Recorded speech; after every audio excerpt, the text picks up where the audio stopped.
Bonjour à tous et bienvenue dans ce tout nouveau numéro de S'installer en région. Alors vous souhaitez quitter Paris, vous installer dans un territoire dynamique avec des opportunités et un vrai cadre de vie. Eh bien ça tombe bien, aujourd'hui nous allons parler de la Provence et des Bouches-du-Rhône plus précisément.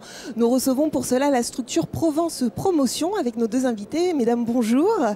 Vous êtes, alors Laurence Stolderman, bonjour, vous êtes directrice des programmes d'implantation et vous êtes accompagnée de Salima Chelabi, vous êtes chargée du programme Go Between in Provence, on va développer tout ça.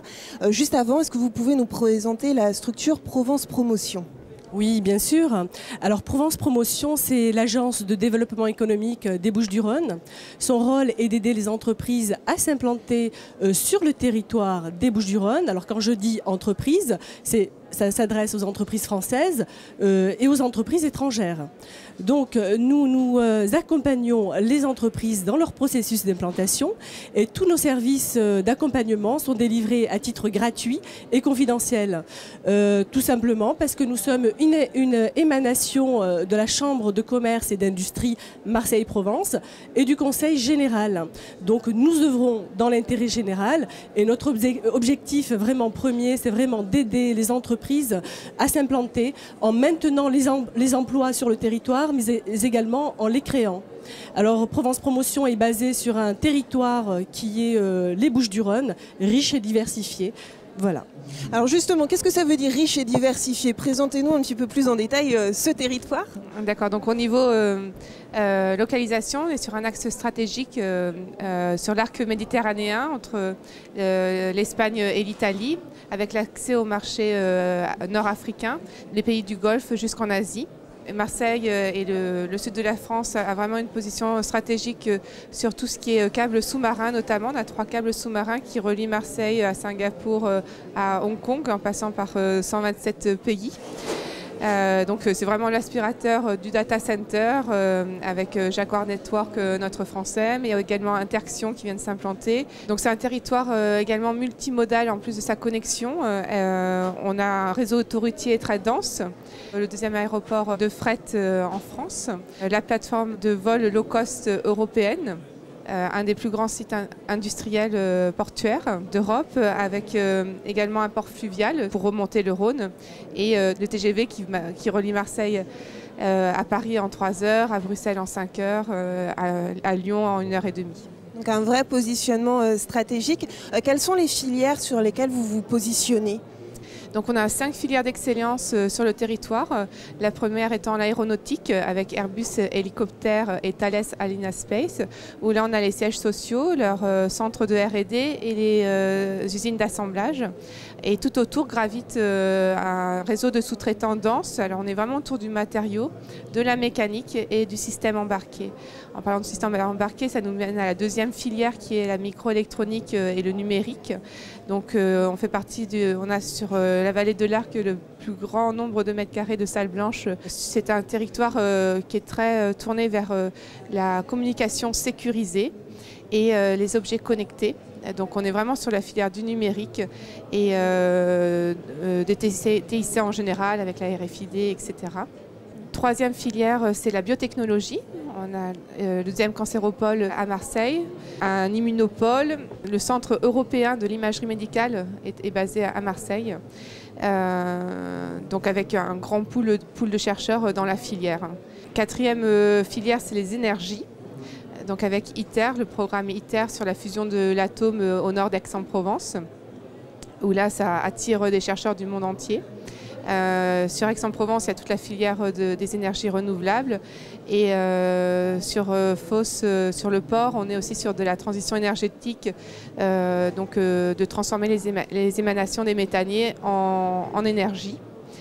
Donc de gros programmes, gros projets énergétiques. Et dernière filière, c'est la logistique.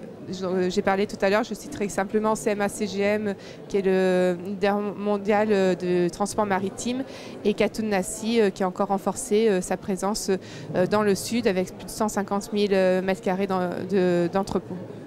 Alors, on l'a vu, il y a vraiment des filières de pointe sur le territoire. Quel est l'atout principal aujourd'hui pour un entrepreneur qui souhaite s'installer sur le territoire? Je pense notamment, par exemple, à l'écosystème et tout ce travail de mise en relation des partenaires. Oui, tout à fait. Alors, on a effectivement on a 11 pôles de compétitivité sur le territoire.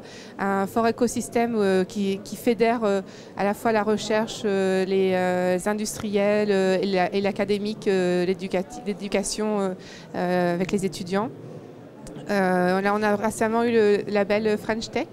Alors oui, le label French Tech, on va y revenir. Je reviens juste sur le vivier des étudiants. Aujourd'hui, vous pouvez assurer à un entrepreneur qu'il a la possibilité d'avoir un vivier de ressources humaines sur le territoire quand il vient s'installer, parce que c'est important aussi. C'est un des points clés de l'implantation, effectivement. Donc maintenant, avec la fusion des universités Aix et Marseille, on a la plus grande université francophone au monde, avec plus de 70 000 étudiants. Plusieurs dizaines de milliers de doctorants, avec énormément d'écoles supérieures et beaucoup d'ingénieurs. On sort beaucoup d'ingénieurs, avec notamment l'école des mines de Saint-Étienne basée à Gardanne, tout un vivier qui est là. L'école centrale, etc. Alors je reviens sur le label French Tech. Est-ce que vous pouvez nous en parler et nous le présenter, parce que pas grand monde qui connaît pour le moment, même si on en a un peu parlé dans l'actualité. Qu'est-ce que ce label? Alors pour l'instant, ça vient juste de sortir, effectivement. La French Tech Aix-Marseille a été donc labellisée. On est vraiment sur un écosystème autour du numérique et le territoire présente 9 accélérateurs de start-up. Je ne vais pas citer les 9, mais par exemple, il y a Gemalto sur tout ce qui est solutions sécurisées, communicantes sécurisées. Il y a Jaguar Network autour du Big Data. Il y a voyageprivé.com pour tout ce qui est lié à l'e-commerce. Le P-Factory qui vient de se créer, c'est le pendant de The Family à Paris et d'autres encore. Et c'est vrai que c'est vraiment on les teste déjà. Des projets d'implantation, dernièrement c'est un Britannique qu'on a essayé d'implanter sur une filière logistique, et il se trouve qu'on a transformé son produit en de l'e-commerce via l'accélérateur voyageprivé.com, et c'est un succès, l'entrepreneur s'implante. Alors, je vais revenir sur l'accompagnement que vous proposez sur 2 programmes. Go Between in Provence, dont vous vous occupez, Salima Chelabi. Est-ce que vous pouvez nous le présenter un peu plus en détail ? Bien sûr. Alors, le programme Go Between est en fait, nous mettons en relation des repreneurs, des personnes physiques, des personnes qui souhaitent reprendre une entreprise sur le territoire. Donc on les met en relation avec des entreprises du territoire. Ces entreprises peuvent être des entreprises cédantes ou des entreprises qui souhaitent ouvrir leur capital. Donc tout ceci est possible que grâce à un réseau de partenaires que l'on a construit au fil des années. Alors ce réseau de partenaires, ce sont tous les prescripteurs locaux, à savoir les experts comptables, les avocats d'affaires, les services économiques et des intercommunalités, mais également les auditeurs. Alors toutes ces structures nous font remonter les demandes de ces sociétés. Et puis ensuite, nous les traitons. Nous matchons, en fait, nous faisons du matching vraiment pour accélérer ce projet d'entreprise. Ce qu'il faut savoir, j'ai fait une petite analyse avant de venir ici sur la tendance de nos repreneurs physiques, sur les derniers dossiers traités ces derniers temps. Les filières qui reviennent le plus, ce sont alors l'agroalimentaire, l'industrie, la filière IT. Alors quand je dis filière IT, c'est l'électronique, technologie à potentiel, informatique, télécom, les services et la négoce. En termes de chiffre d'affaires, la fourchette varie de 1 à 12 millions d'euros. Et en termes d'effectifs, ça dépend de l'activité, ça va de 5 à plus de 200 salariés. Voilà. Donc je peux vous parler comment on procède au niveau de la mise en relation, si vous voulez. Alors très concrètement, comment se passe la mise en relation? En fait, je vous prends un exemple. J'ai un repreneur physique qui est intéressé par une entreprise dans l'agroalimentaire. Moi, je vais lui transmettre dans un premier temps un teaser. Il va l'étudier, il va me dire oui, ça m'intéresse. Alors on passe à l'étape supérieure et là je vais lui transmettre un dossier beaucoup plus exhaustif un dossier beaucoup plus exhaustif concernant la société, c'est-à-dire je vais lui transmettre les données chiffrées, les derniers comptes de résultats, les bilans comptables, mais au préalable, bien entendu, il me signe un engagement de confidentialité, ça c'est très important. Donc le repreneur physique étudie ce dossier avec son conseil et puis il revient vers moi. Alors là, il décide d'aller plus loin. Là, on organise un rendez-vous avec l'entreprise en question. Alors ce rendez-vous peut se faire dans l'entreprise ou bien dans nos locaux à Provence Promotion à Marseille. Voilà. Très bien, donc une vraie mise en relation. C'est la mise en relation, tout à fait. Qu'est-ce qui attire un entrepreneur globalement sur le cadre de vie peut-être plus voilà, pour conclure cette émission? Donc c'est vrai qu'on a les quatre... on a 4 piliers d'attractivité. C'est justement une question qu'on a posée aux entrepreneurs qu'on installe. Donc bien entendu, il y a la croissance.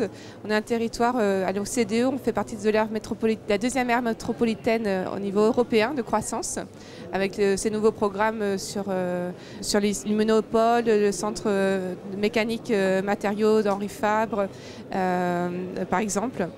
On a également la diversité, quand on est multifilière. Donc une entreprise qui s'implante, elle va pouvoir travailler sur l'aéronautique, mais aussi le naval et les énergies, que ce soit avec EDF, Areva, Airbus ou DCN. L'international, comme je vous le disais, et bien entendu le bien-être. Et ça, c'est très important parce qu'effectivement, quand on va beaucoup sur le territoire californien chercher les entrepreneurs et les startups pour les faire venir dans notre petite Silicon Valley, qui retrouvent effectivement le soleil, les bords de mer, l'esprit très direct, une mentalité vraiment à l'américaine où les gens se tutoient très facilement, un échange informel. Et ça permet de recruter, de faire venir les talents sur le territoire et de les maintenir. Donc il y a très peu de turnover dans nos entreprises innovantes, notamment pour un exemple, Supersonic Imagine qui a bénéficié du programme Start in Provence. Il y a aujourd'hui près de 100 personnes avec plus de 10 nationalités différentes et il est venu en Provence de Californie pour cet atout notamment. Merci beaucoup en tout cas d'être venu sur notre plateau. Le site internet Provence Promotion pour consulter toutes vos offres et rentrer en contact avec vous. Merci d'être venu sur ce plateau. Quant à nous, on se retrouve très bientôt pour un nouveau numéro de S'installer en région. Au revoir.